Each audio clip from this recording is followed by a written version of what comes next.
Hola a todos, muchísimas gracias por estar ahí. Bienvenidos a Argentina para Armar. Hoy vamos a hablar de trabajo. Trabajo en la Argentina. La cantidad de argentinos que no tienen lo que se suele llamar un empleo decente. Así se le dice, empleo decente. Hay mucha gente sin empleo, hay mucha gente subempleada y hay mucha gente con trabajo en negro. Y les vamos a ir contando la cantidad de gente de la que estamos hablando. Nos acompañan invitados que saben mucho de esta cuestión y que vamos a tratar de ver cómo resolverlo, o por lo menos qué debería hacerse para resolverlo. La demanda de trabajo fue aumentando, sin embargo, no disminuye la cantidad de empleados que están en negro. ¿Qué sería en negro? Sin beneficios sociales, sin jubilación, sin posibilidad de acceder a un crédito, sin obra social. Y hay una enorme cantidad de gente que gana menos de 1.000 pesos por mes. Enorme significa millones, millones de personas. El trabajo rural tiene muchos empleados en negro, el trabajo de la construcción tiene muchos empleados en negro, el trabajo en el comercio. ¿Cómo se revierte esta cuestión cuando se supone que la economía está estable o crece y cada vez hay más trabajo en negro y hay tantos pobres y eso no se modifica o aumenta? Les quiero presentar a quienes están hoy con nosotros. Está con nosotros Agustín Salvia, que es sociólogo de la Universidad Autónoma de México y doctor en Ciencias Sociales del Colegio de México, y es investigador del CONICET y del Programa Cambio Estructural y Desigualdad Social de la UBA y coordinador general e investigador del Programa Observatorio de la Deuda Social de la UCA, y tiene todos esos datos duros, difíciles, de muchos de ustedes seguramente, que no tienen una vida cómoda, incluso teniendo empleo, ¿no? Una vida confortable, porque no hay futuro si uno no puede apostar a dejar algo para la jubilación, ¿no? Hay un momento en el que se va a acabar el trabajo si sigue siendo en negro, por ejemplo, o si uno no puede pedir un crédito. Ernesto Critz es economista político, ¿no? Político de la UBA, así se llama su título, especializado en economía laboral y políticas sociales, y además es socio y director ejecutivo de CEL Consultores actualmente. Claudio Lozano es economista político, así se llama también, es diputado nacional por el partido Buenos Aires para Todos, integrante del Proyecto Sur. Silvia Flores es la directora ejecutiva de la cooperativa La Juanita, que está en Gregorio de la Ferrer, en La Matanza, que es uno de los cordones, todos sabemos, más pobres del conurbano. Su papá es Toti Flores, es diputado nacional. Esta cooperativa donde trabaja Silvia fue creada en 2001 y tiene de todo: taller textil, hasta escuela, ¿no? Hasta escuela. Taller textil, taller de reparación de computadoras, panadería, editorial. Y trabajan, o por lo menos empezaron a trabajar los vecinos de La Matanza, desempleados. Sí, así es. Está con nosotros Soledad Gómez. Soledad es licenciada en Administración de la UBA, tiene un posgrado en Gestión Local para la Prevención y Erradicación del Trabajo Infantil en Argentina de la OIT, y es gerente del área de Inclusión Social de la Asociación Conciencia, que está a cargo del programa para la erradicación del trabajo infantil, que trabaja con 4.500 chicos en todo el país. Este programa, ¿no? Trabajan 4.500 chicos, son muchísimos más los chicos que trabajan y no debieran trabajar. Y hay en muchos lugares del país una suposición, o un justificativo, se verá, de que los chicos se los prepara, trabajan porque se los prepara para un futuro trabajo, y el trabajo infantil está prohibido, y vamos a explicar por qué. Y son muchos los chicos que están trabajando y no debieran hacerlo. Mariela Agüero está con nosotras, ella es ama de casa, está casada, tiene 4 hijos varones, desde los 3 a los 13, los varones, ¿no, Mariela? Sí. Y su marido es albañil, pero desde hace 3 años que no tiene trabajo estable y vive de las changas que él puede hacer y también de la asignación universal por hijo. Sí. ¿Significa que trabajo en blanco? Nunca tuvo, pero hace mucho tiempo. ¿Tuvo hace mucho tiempo? ¿En la construcción o en otro rubro? En otro rubro. ¿En la construcción es muy difícil tener trabajo en blanco? Es difícil conseguir un trabajo en blanco. ¿Y por qué hace changas? Se supone, y suponemos todos, y los economistas y los especialistas nos van a tratar de explicar por qué, porque se supone que habría más trabajo ahora, ¿no? Para un albañil. Porque tiene muchos chicos, no lo quieren tomar en blanco. A veces por la cantidad de hijos que no los toman en blanco. Porque somos 4 y dicen, son muchos. y no le quieren pagar el salario como es debido. O sea que él no hace aportes. No, no tiene aporte. Con 43 años que tiene, no tiene aporte. ¿Y trabaja desde siempre? Sí, haciendo changa. ¿Changas significan trabajos cortos? Trabajo de una semana, por ahí estás 2 meses en casa, por ahí. Y bueno, nos ayudamos así entre nosotros. ¿Qué pasó en su momento? ¿Por qué no perdió el trabajo en blanco? Porque se enfermó y bueno, y cuando presentó los papeles los chicos, le dijeron que no estaba despedido. Silvia, ella es de tu zona. Sí, es ¿no? del barrio La Juanita. Es del barrio. Y de estas historias hay muchas ahí. Miles. ¿Miles? Miles, sí. De hecho, muchos de los jóvenes, yo tengo 32 años y nunca trabajé en blanco, para que te des una idea, digo, y esto se reitera lamentablemente en la gran mayoría de los barrios del conurbano. En algunos casos porque sos joven, en otro porque sos viejo, en otro porque tenés mucha experiencia y en otro porque no la tenés. La cosa es que transitamos toda nuestra vida sin saber qué significa tener obra social y lo que nos corresponde como trabajadores, ¿no? La mayoría de nuestros padres se quedaron desocupados y lamentablemente mamamos de eso y realmente cuesta muchísimo poder insertarse al mercado laboral como corresponde. Y ella vive, Mariela, vivís de las changas de tu marido y también de lo que te da el Estado por cada uno de los chicos, Sí. que es vital, ¿no? Que es 710 pesos. ¿Cómo se hace cuando... Ustedes empezaron a darle trabajo a los desocupados. ¿Cómo se hace cuando no hay más trabajo para darles? ¿Qué hacen? ¿Dónde los derivan a todos los que llegan a la Juanita a pedir trabajo? La verdad es que lo que nosotros intentamos es poder, esto justamente lo que tiene que ver con la cultura del trabajo y poder integrarnos a otras empresas que puedan de alguna manera generar este espacio para que las personas puedan trabajar como corresponde. La verdad es que hoy trabajamos con varias empresas muy comprometidas, pero por supuesto no alcanzan. En La Matanza somos más de 2 millones de habitantes y la verdad es que cuesta realmente mucho. También hay una cuestión que es vital para nosotros, las cooperativas, nuestra cooperativa textil, que es reconocida, que exportó a Japón y a Italia. Nuestra cooperativa hace 3 años que no tiene personería jurídica, digo, así que realmente se hace muy complejo, sobre todo a la hora de cuando no tenés amigos que te faciliten los trámites, realmente la cosa se hace mucho más difícil. Creo que no hay posibilidades, desde el Estado nos impulsa que los proyectos autogestivos tengan beneficios o tengan posibilidades de ingresar al mercado formal y realmente consideramos que lo que nos pasa a nosotros le pasa a la gran mayoría de las ONGs que tal vez no está en línea con el gobierno nacional y consideramos que es muy grave. Ahora, me interesa la historia de Mariela, que viene acá a contarla y que es la historia de mucha gente, ¿no? La asignación universal por hijo es lo que le está permitiendo sobrevivir y las changas de su marido. Pero tiene 4 chicos, 710, poca plata, ¿no? Claro. La asignación sigue siendo pequeña en relación al aumento y a la inflación. Sí, indudablemente es insuficiente, está por debajo de lo que una familia necesita para alimentarse, estoy hablando para no estar en la indigencia, pero me parece de todas maneras que es quizás una de las iniciativas más importantes que ha habido, que fue impulsada por todo el mundo, ¿no es cierto?, que finalmente se puso en práctica hace 2 años. No es no tiene un peso tan grande en el gasto público, ¿no? Es mucho menor de lo que uno se imagina, ¿no? Este año son así como 10.000 millones de pesos. Esto significa que podría actualizarse y no se debería, desbalancearía claro, nada. con inflación de 2 dígitos, ciertamente debería actualizarse con mayor frecuencia y además debería llegar a gente que no está llegando todavía. Hay una cantidad de chicos a los cuales no ha llegado. Es, como digo, una ayuda significativa para mucha gente, para muchos hogares, pero es insuficiente porque la clave está en la falta de trabajo estable de uno o más miembros del hogar. Ahí está el punto.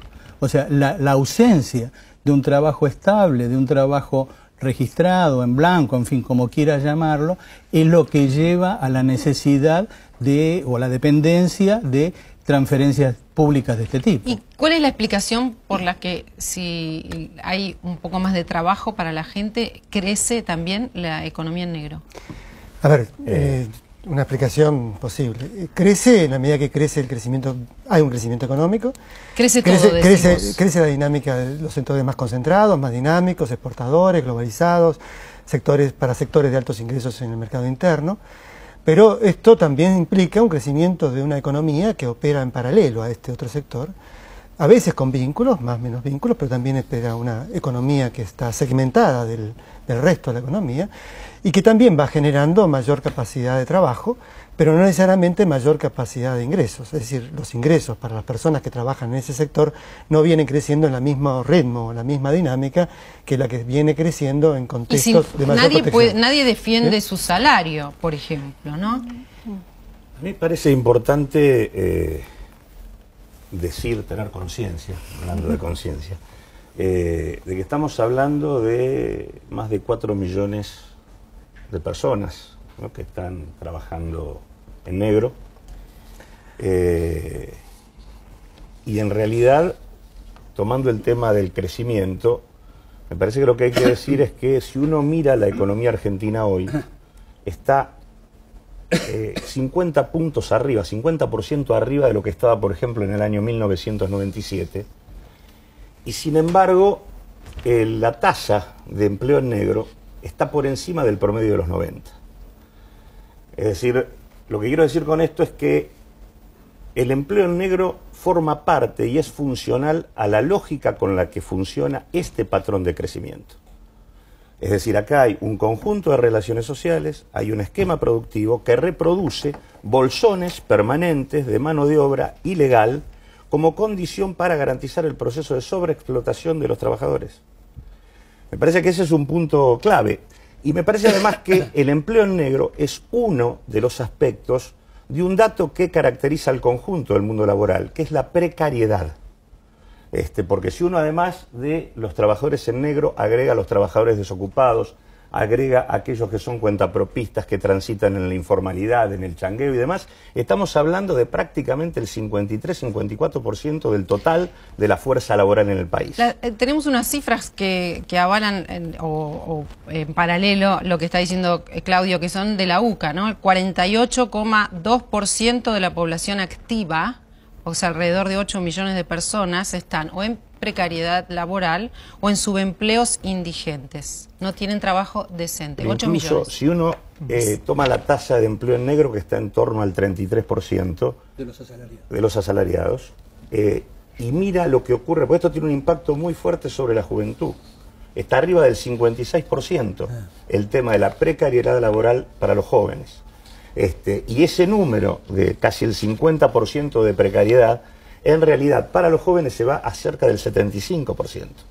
Entonces, me parece que es importante observar que, y aparte otro tema, porque está muy bien, ¿no? Porque es lo que decíamos antes, el marido de Mariela no tiene trabajo en negro porque tiene 4 hijos y no lo quieren poner en blanco, pero también a un joven porque es joven y a un grande porque es grande. Pero incluso me parece que es importante vincular que no es que hay un mundo formal y un mundo informal o ilegal, sino que está todo mezclado. Porque cuando uno toma el complejo automotriz, o cuando toma el complejo de la construcción, o cuando toma el complejo de las telecomunicaciones, hay un núcleo formal que tiene que ver con grandes empresas, pero hay todo un circuito en donde funcionan mecanismos de subcontratación, de tercerización, de cooperativas truchas, de todo un conjunto de mecanismos que en realidad tributan desde el empleo ilegal a esas realidades que tienen que ver con las principales empresas de la Argentina. El complejo textil, articulado de manera absoluta con los talleres clandestinos. En ese sentido hay un vínculo muy directo entre el mundo formal y el mundo de la ilegalidad laboral. Yo creo que existe esa relación que está planteando Claudio, pero creo que es parcial. Yo también pienso lo mismo. Es decir, que eso es una parte de esa economía informal. Creo que en Argentina la mayor parte de la economía informal y de la precariedad laboral deviene de un sector de muy baja productividad, que no necesariamente está vinculado a estos circuitos económicos directos de producción, sino que en todo caso son circuitos que atienden, que cubren o responden a la demanda de consumo de los sectores más pobres, En pequeñas empresas de alto nivel de explotación de la fuerza de trabajo, marginalizadas, o en sector cuenta propia, que en Argentina constituye todavía el 25% del sector cuenta propia de muy baja actividad. Tal vez el trabajo en albañilería como una changa no es considerado como un asalariado, no tiene tal vez necesariamente un patrón, ¿bien? Toma trabajos en la medida que puede o donde encuentra un trabajo. Ese cuenta propia que está en esa actividad no tiene ni siquiera a quién reclamarle o demandarle ni un aumento salarial ni un aumento en términos formales. Creo que esto está ocurriendo, es decir, sin descartar la perspectiva que está señalando Claudio, que creo que existe en estos círculos de informalidad que operan alrededor de los terciarizados dentro de los segmentos terciarios de la actividad productiva. Hay otro núcleo de una economía informal que Argentina no ha podido resolver, que ha venido agudizándose en un contexto donde el modelo económico no los ha podido incorporar. Yo concuerdo con lo que dice Agustín.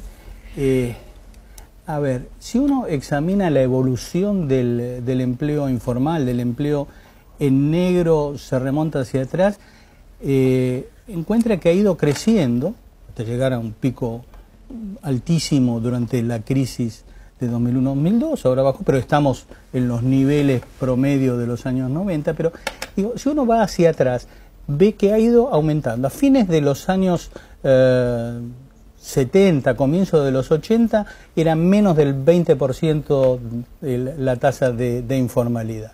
A fines de los 80 había subido al 30%. A fines de los 90 ya estaba casi en el 40%. Es lo que uno podría llamar el sendero de la exclusión. Ahora, en estos 40 años o 30 y pico de años que estoy señalando de todo este sendero de exclusión, hemos tenido de todo. Tuvimos gobiernos civiles, gobiernos militares, gobiernos peronistas, gobiernos radicales, regímenes laborales rígidos, regímenes laborales flexibles, seguridad social distinta. Ha habido de todo y sin embargo esto siguió creciendo. En la última década se logró recuperar en parte porque la mayor parte de los empleos que se generaron en la década pasada han sido empleos en blanco, pero siguen siendo muchísimos, un tercio por lo menos de los asalariados están en esta situación. ¿Qué es lo que tienen en común entonces todos estos años? Lo que yo encuentro es, ¿dónde están? ¿Dónde están los informales? La mayor parte de los informales están en lo que señalaba Agustín, que son en establecimientos de bajísima escala. Estoy hablando que 1 de cada 2 trabajadores en negro está en un establecimiento que tiene menos de 5 personas, en promedio 3 personas, que 7, casi 8 de cada 10 están en establecimientos de menos de 10 personas, que en estos establecimientos chiquititos 2/3 están en negro. Entonces, lo que quiere decir esto, a mi modo de ver, es que esta informalidad tan concentrada en los pequeños establecimientos, pequeñísimos establecimientos que tienen como característica la muy baja productividad, por lo tanto no pueden competir con los que tienen más productividad, sino es evadiendo todo. Digo, no estoy hablando únicamente de evadiendo las obligaciones laborales, emergentes sí, de la relación laboral. Nadie contrata un trabajador negro si no tiene ingresos en negro, ¿no es cierto? O sea, son sistémicamente informales, ¿no es cierto? Porque a mi modo de ver es la única manera que tienen de compensar esa bajísima productividad para poder competir con el costo social que esto significa. Esto no excluye lo que dice Claudio, pero yo creo que el núcleo central de la informalidad está en el atraso productivo de centenares de miles de pequeñísimos establecimientos que no tienen otra. Y en el caso del trabajo infantil, Soledad, ¿dónde están o quiénes son los que contratan chicos ilegalmente? En Argentina hay 1,5 millones de chicos que trabajan, contando el trabajo infantil doméstico, ¿no? El trabajo infantil doméstico es un tipo de trabajo infantil que atraviesa todos los tipos de trabajo infantil y en realidad no hay alguien que contrate directamente, no hay grandes empresas que contratan chicos. El trabajo infantil muchas veces es un modo de organización familiar, en esto que tiene que ver con la precarización, en donde muchas veces lo que tiene que ver con el trabajo de estajo hace que toda la familia se organice para poder llevar un plato de comida a la casa, ¿sí? Entonces, lo importante es ver que en esto que tiene que ver con el trabajo en negro genera que esos chicos, en lugar de ir al colegio, trabajen y se genera lo que es el círculo de pobreza, en donde esos chicos que no van al colegio se generan nuevamente trabajadores en negro porque están poco calificados, porque no tienen estudios y porque no tienen la posibilidad de progreso. Entonces tiene que ver con una cuestión económica y con una cuestión cultural, ¿no? En donde el trabajo infantil es un modo de organización familiar y una cultura familiar en donde no tienen otra alternativa, no es más simple mandar a trabajar a un hijo, sino que es mucho más complicado. Nosotros cotidianamente nos encontramos con familias en donde nos dicen no quiero esto para mi hijo, yo fui trabajador infantil y no quiero que mi hijo pase esto, pero no tengo otra alternativa. Entonces tiene que ver con un modo de organización familiar y ahí es donde la capacitación y la formación juegan un rol tan importante. ¿Y en los últimos años creció o disminuyó el trabajo infantil? Mira, la última encuesta oficial que hay tiene que ver con el año 2004, en donde están estos números que te digo. Ahora está trabajando el Observatorio de Infancia para tener nuevos números más oficiales. En Argentina hasta los 16 años está prohibido por ley trabajar.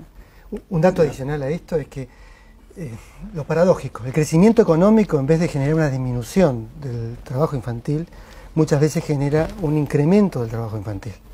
En un contexto donde la economía se ha venido recuperando en el último año, nosotros registramos incluso un aumento de ese trabajo infantil. Las familias tienen estrategias familiares de sobrevivencia. En un contexto inflacionario donde la plata no alcanza, más allá de que reciban la asignación universal por hijo, esto viene a compensar, no van a perder la capacidad que tienen productiva de generar un ingreso, dejando a ese chico fuera de esa economía. Necesitan a ese chico en la economía laboral, familiar, para sobrevivir. Eso actúa como un reproductor del círculo de la pobreza, porque en realidad en la tarea de completar el ingreso del hogar, los pibes o los jóvenes ingresan más rápidamente al mundo laboral, pierden tiempo de formación y consecuentemente esto va reproduciendo la situación de deterioro en el nivel de ingreso futuro.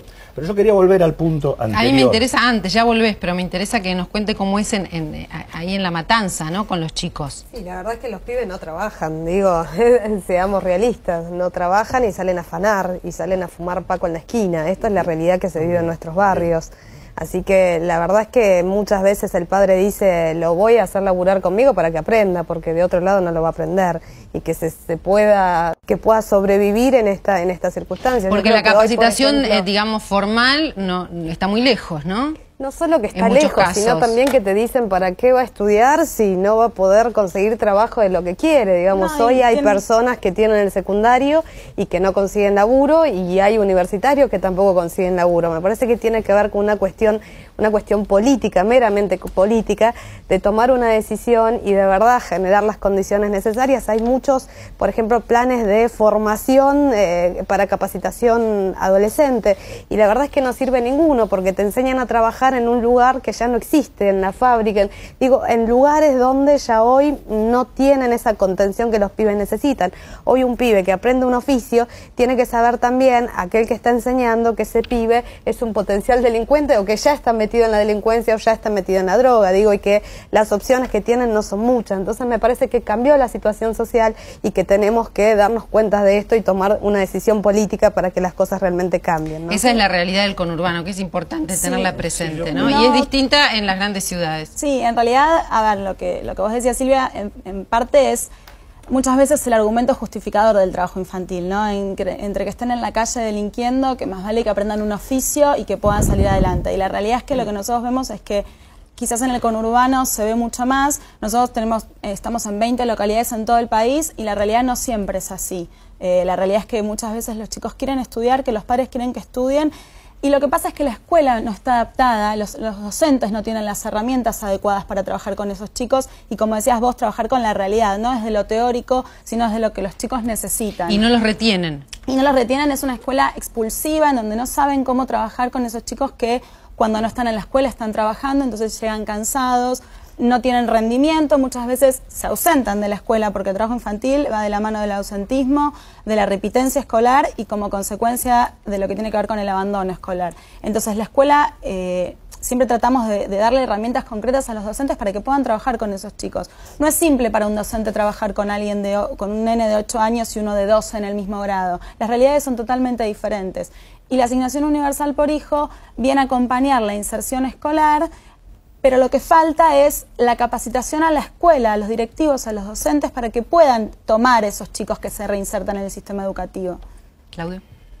Sí, yo quería retomar el punto. Obviamente comparto que existe un bolsón de sector informal de bajo nivel de productividad, pero me parece que es vital, en relación al tema de la decisión política que planteaban por allí, vital entender que hay un mundo formal que se abastece de la ilegalidad y de la informalidad laboral. Porque eso implica que para poder encontrar una salida al tema, no es que simplemente hay que darle un tratamiento específico a los sectores de baja productividad, sino que hay que reorientar el rumbo del crecimiento, hay que modificar el esquema productivo para garantizar un tipo de demanda de empleo diferente a la que tenemos. Vamos a dar un ejemplo de lo que está diciendo Claudio para traducir. Los textiles, los talleres, existen algunas, conocemos o sabemos y escuchamos hablar de algunos negocios que están en blanco, que son famosos, que tienen cadenas y que contratan tercerizados, dirían ustedes, subcontratan gente talleres, que está incluso llegando al extremo en lugares clandestinos. Pero sí, tomemos la vieja Entel. Si uno compara los empleados y trabajadores que tenía la vieja Entel con los que hoy están en las empresas privadas de comunicaciones, tenemos que, en realidad, el total de personal ocupado está en el 30% de la vieja Entel. Eso no quiere decir que no haya en derredor a las empresas privadas de telecomunicaciones todo un conjunto de proveedores que en realidad son trabajadores que aparecen o como monotributistas, con changueo de todo tipo, donde aparece alguien que con una chata va y se cuelga de los cables de alta tensión. Digo, eso es lo que ocurre, es parte del fenómeno por el cual el mundo formal requiere de este grado de ilegalidad. Por eso es que hay crecimiento y hay expansión del trabajo en negro. Creo que tiene que ver con analizar qué es lo que pasa en la cadena de valor de cada una de las empresas, no solamente qué es lo que pasa en la empresa de manera inmediata, sino en los proveedores, en los clientes, y tomar conciencia de todo lo que significa el mercado. Sí, pero creo que es muy importante resaltar también que en el Ministerio de Trabajo hay personal trabajando en negro, y me parece que es muy importante tener en cuenta, esto fue público, es denunciado, y me parece que moralmente hoy un Estado que tiene trabajadores dentro del Estado trabajando en negro, creo que moralmente no puede pedir que se trabaje desde otro lugar y mucho menos en el barrio del conurbano. Creo que tiene que ver exclusivamente con una decisión política de transformar esta realidad y empezar a trabajar en serio. Pero incluso como políticas públicas, cuando uno mira las políticas públicas supuestamente para resolver el problema del empleo y del empleo no registrado, hay una muy baja inversión en todo lo que sea fiscalización. Si uno mira el total de inspectores que en todo caso tiene el Ministerio de Trabajo, cada inspector debería estar fiscalizando alrededor de 1.166 establecimientos o alrededor de 25.000 trabajadores. No dan las cifras. No dan las cifras. Ahora, y el grueso de los estímulos para resolver siguen siendo los de la lógica de los 90, que es la reducción de las contribuciones patronales como mecanismo supuestamente para resolver un tema que está visto que por esa vía no se resuelve. Mientras tanto, Mariela nos cuenta, es elocuente, que el marido tiene posibilidades de algunos trabajos, que quiere trabajar, es una familia constituida con 4 hijos, que no puede hacerlo, que necesita la asignación universal por hijo, que tampoco le alcanza. ¿Y cómo se las arreglan? ¿Cómo hacen cuando no alcanza, cuando hay problemas de salud, cuando hay que comprar cosas para los chicos, la vida diaria y la plata que entró no alcanza? No alcanza para nada. Y bueno, ahora en este momento también estamos enfermos con chicos que tengo los chicos que sufren de broncoespasmo y hay que llevarla la vida. Es complicado, pero ¿no? Mariela sale a trabajar en negro, compra ropa, pide prestada, vende, y sale a trabajar en negro. Estamos hablando de más de 5 millones de personas o alrededor de eso, ¿no es cierto?, que están trabajando en negro, más de la mitad de los cuales sin empleo estable, o sea, con un empleo precario. Depende la semana que lo encuesten, el INDEC, la encuesta permanente de hogar, van a estar ocupados o desocupados. La semana. Hay muchos pequeñísimos establecimientos abasteciendo el complejo automotriz, el complejo de las comunicaciones, el complejo textil. No lo desconozco, me parece que el problema central es el... Pero ya sé que no lo desconoces. Lo que creo que sería importante es que la solución es una, si uno hace una caracterización, y es otra si hace otra. Yo quisiera que... Eso es lo más importante, ver de qué manera se puede resolver. Si es una cuestión de decisiones, si es una cuestión de decisiones del gobierno nacional, si es posible... Acá se requiere garantizar vía políticas universales un piso de garantía de ingresos y de derechos para el conjunto de los hogares, porque tal cual está la estructura laboral hoy, no se resuelve la cuestión. Es más, vos fíjate que tiene 4, debería estar recibiendo 880 pesos, le están dando ¿cuánto?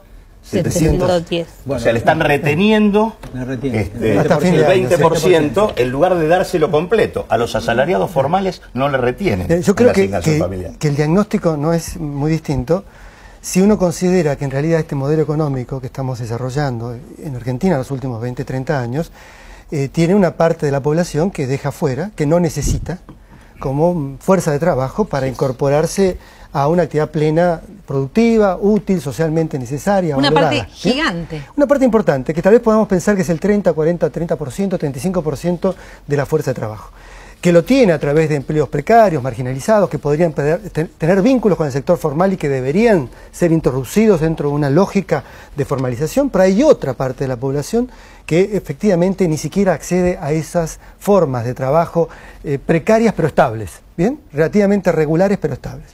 Y esto implica en realidad un cambio de perspectiva. En el diagnóstico implica pensar un modelo de desarrollo económico con componentes de planificación del desarrollo regional y social y sectorial, con componentes que no deje al mercado fluir libremente en términos de a ver cuáles son las preferencias del mercado y que genera finalmente qué sector se va a generar con más productividad y con más demanda de empleo, sino que implica intervenciones inteligentes, planificadas, reguladas, organizadas, sin que esto signifique un intervencionismo, pero que significa ir creando incentivos diferenciados, significa ir con un diagnóstico inteligente acerca de esta doble situación, que una cosa es la situación de una empresa que es un tipo de problema, que no tiene registrados a sus trabajadores y que debería tenerlo, y que debería tener libertad sindical para que justamente sus trabajadores puedan ser representados, de esta otra situación donde la changa se convierte en una actitud individual, en una estrategia familiar fuera de todo vínculo económico contractual.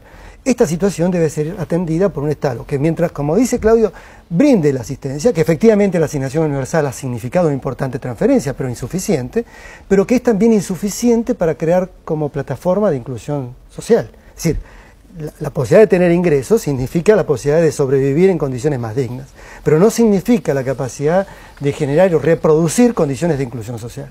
Esto implica una política mucho más estratégica, de mediano y largo plazo, que tampoco nuestro país ha venido teniendo en estos últimos 30, 40 años, ¿no? La idea del programa es nunca naturalizar esas cifras gigantes, porque pareciera que uno dice tantos millones, tal porcentaje, y queda ahí, ¿no? Como si todas estas personas no vivieran, no existieran. ¿Dónde están? Están acá con nosotros, son ciudadanos argentinos, están hace muchos años peleándola, y en el futuro no tendrán jubilación, y en el presente no tienen obra social. Estamos hablando de cosas muy concretas.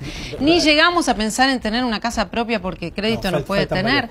¿Y cuánto más? No hay protección legal. No hay protección legal. Es un tema absolutamente central. No hay protección. No les alcanza, no les llegan los acuerdos de las convenciones colectivas de trabajo, o les llegan de una manera muy disminuida. O sea, hay una cantidad de beneficios que parecen obvios para todo el mundo, ¿no es cierto?, pero tampoco les llegan.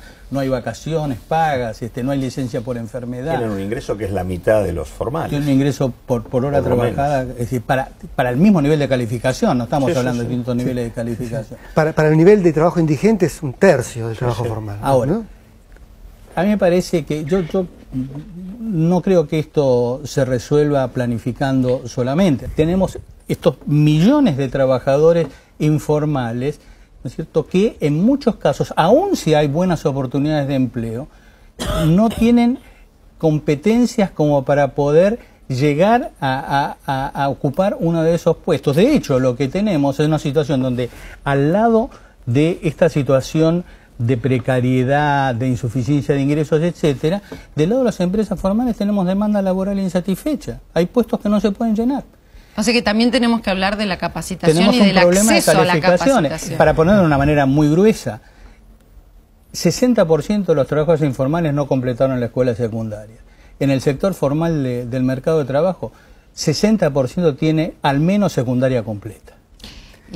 Seguramente usted recuerda esos años que todos conocemos de alguna manera, los que lo vivimos y los que no, en donde se hablaba casi de pleno empleo, ¿no? Están muy lejos y la situación tiende, decíamos, a naturalizarse, tiende a instalarse, como si esto fuera así y no hubiera remedio. Lo hay, vamos a tratar de encontrarlo después de la pausa.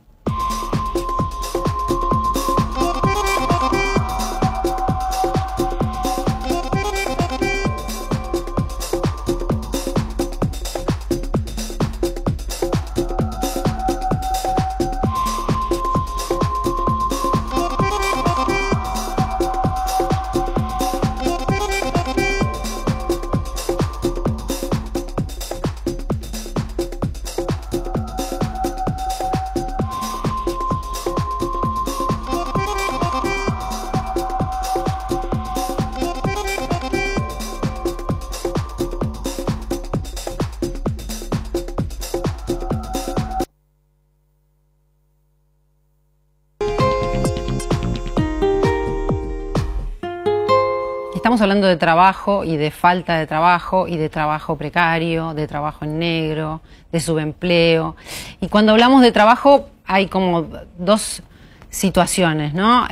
Simultáneas. Una en la que se le pide a quienes tienen decisiones políticas que hagan algo con esto, que se ocupen, que vean todos los costados del problema, que los chicos no tengan que trabajar, que los chicos puedan capacitarse, que las empresas tengan trabajadores en blanco, bueno, desde todos los costados, los chiquitos, la empresa grande, la empresa pequeña, la tercerizada. Y otro costado simultáneo, que es que los que tenemos trabajo, y voy a hablar en primera persona del plural, aunque a mí no me pase, no vemos a los demás. Se habla de una cantidad de personas, yo decía naturalizando, o sea, acostumbrándonos a que esta gente es parte del paisaje, decía Soledad. Para mucha gente es parte del paisaje. Ver a un chico trabajando en una esquina o revolviendo la basura parece que fuera algo que pasa cotidianamente y uno se acostumbra lamentablemente a ver esto.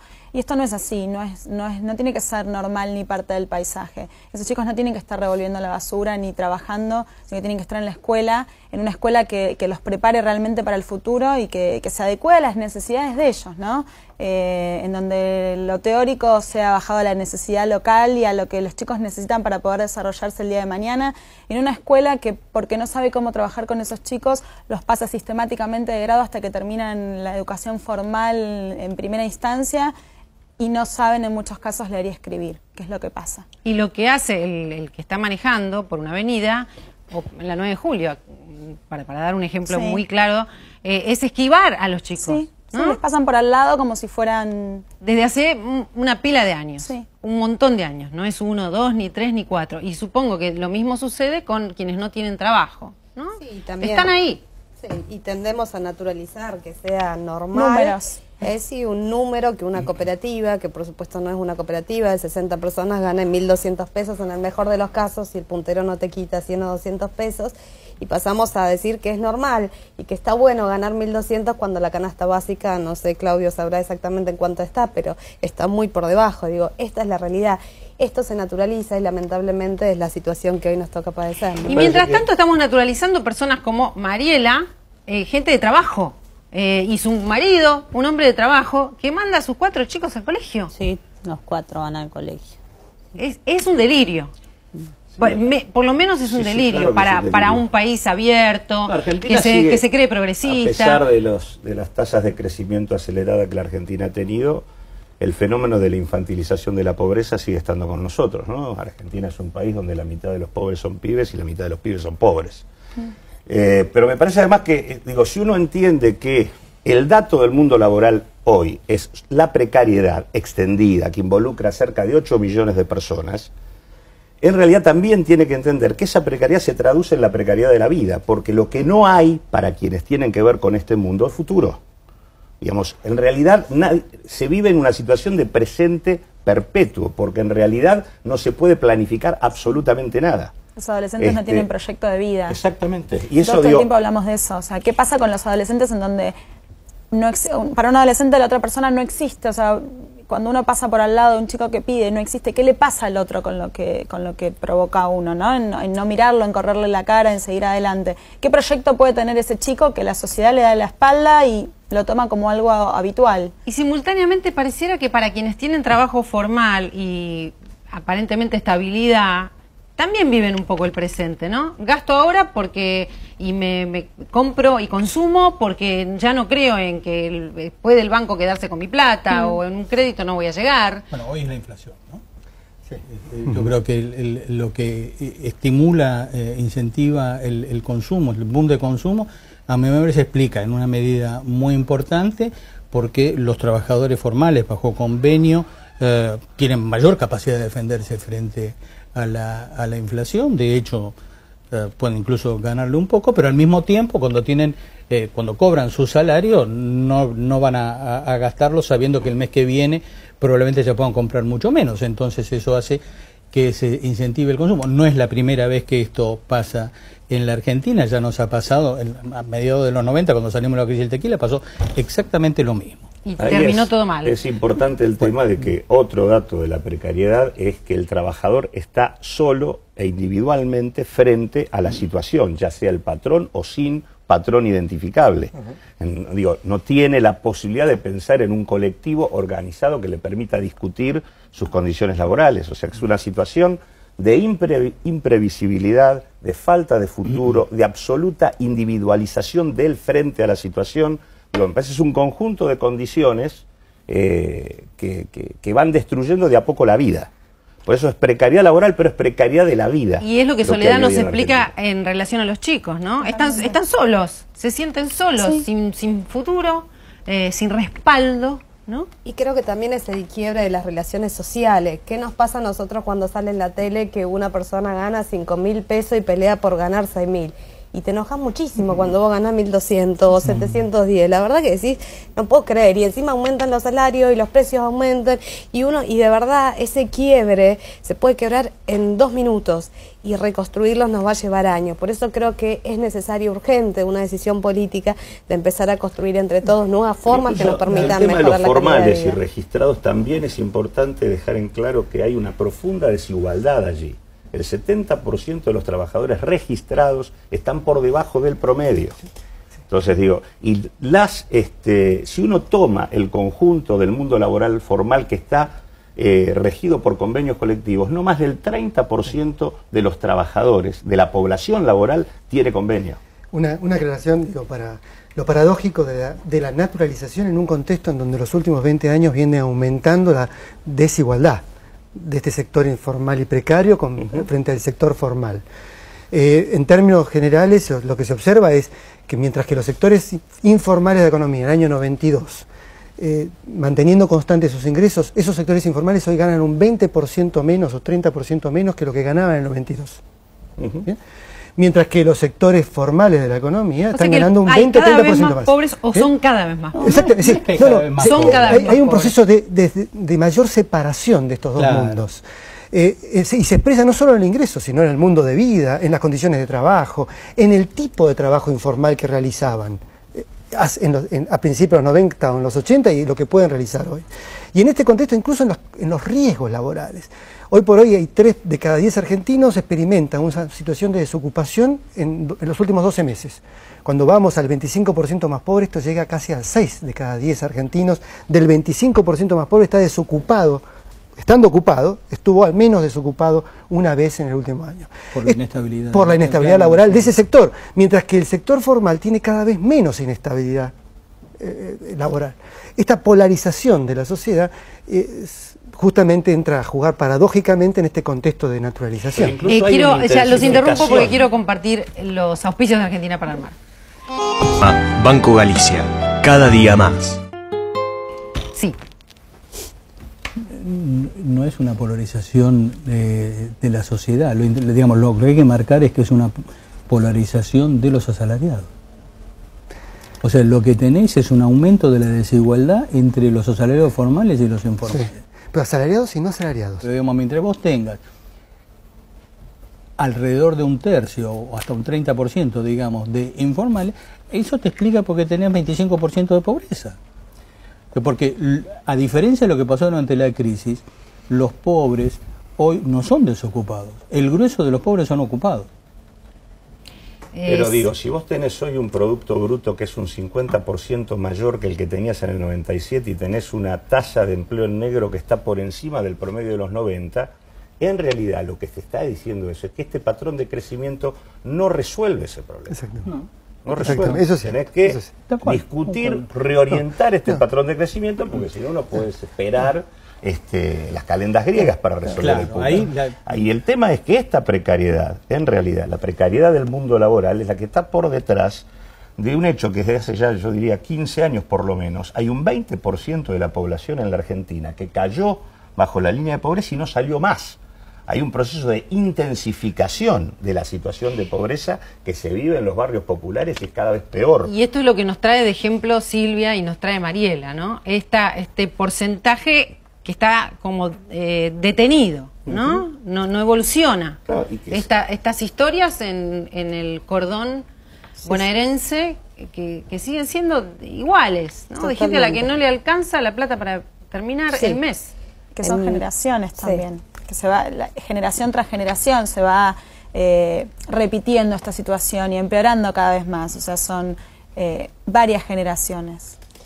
Sí, creo que no nos alcanza la plata, nos pasa a todos en el barrio, pero sobre todo lo que significa para nosotros el trabajo en negro es la imposibilidad de generar una cultura del trabajo con todas las condiciones, y de verdad que nos va a costar muchísimo, María Laura, muchísimo poder, cómo le explicamos nosotros a nuestros chicos del jardín que las cosas pueden ser distintas y ni siquiera tenemos la posibilidad de mostrarle que pueden tener una obra social, con hospitales públicos que fue muy, pero muy mal, con hermosos edificios que no tienen médico, digo, con una situación social que está al límite. No hay ejemplos para darles, digamos, en el colegio. Y esa es la cultura que lamentablemente le estamos transmitiendo a nuestros hijos, a nuestros adolescentes, y de verdad, si no hacemos algo urgente, la cosa, uno ve muy oscuro lo que se viene, ¿no? Esta es la realidad más penosa, ¿no?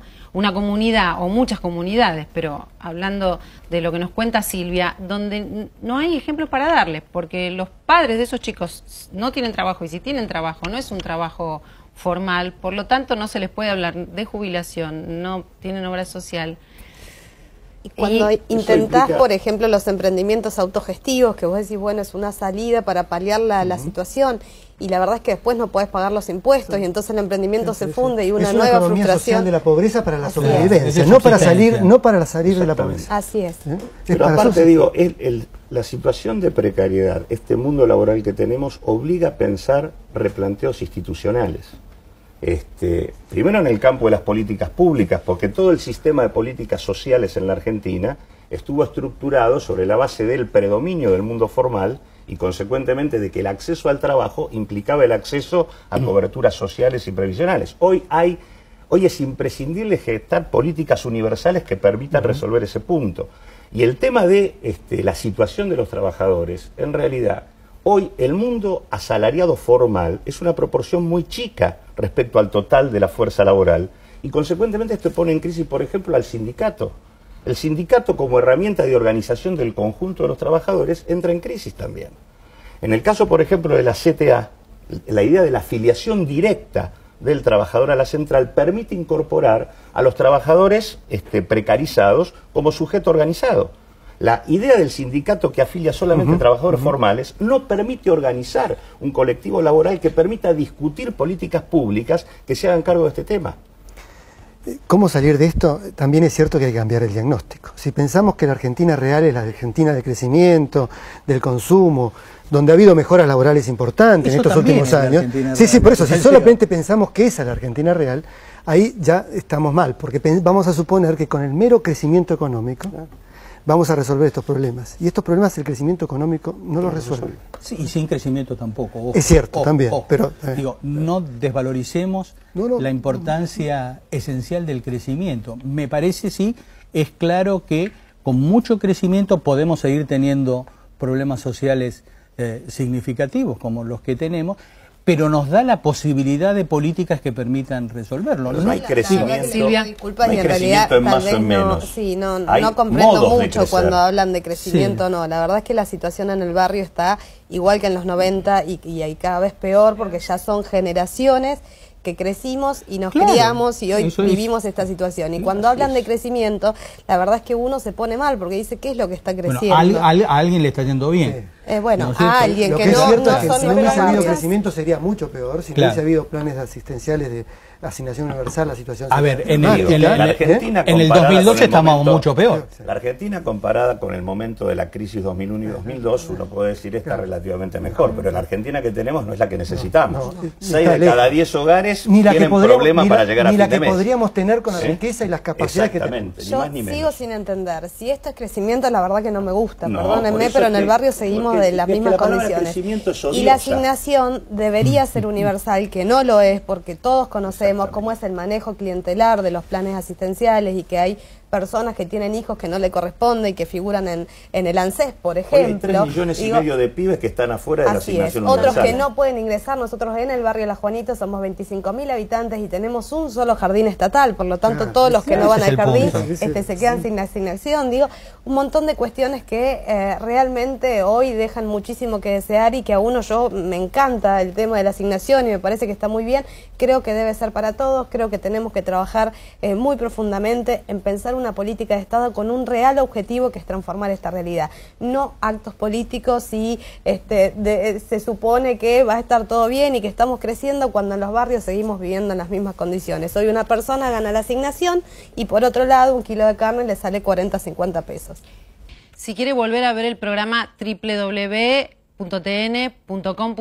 y estas son las frases más importantes que se dijeron hoy.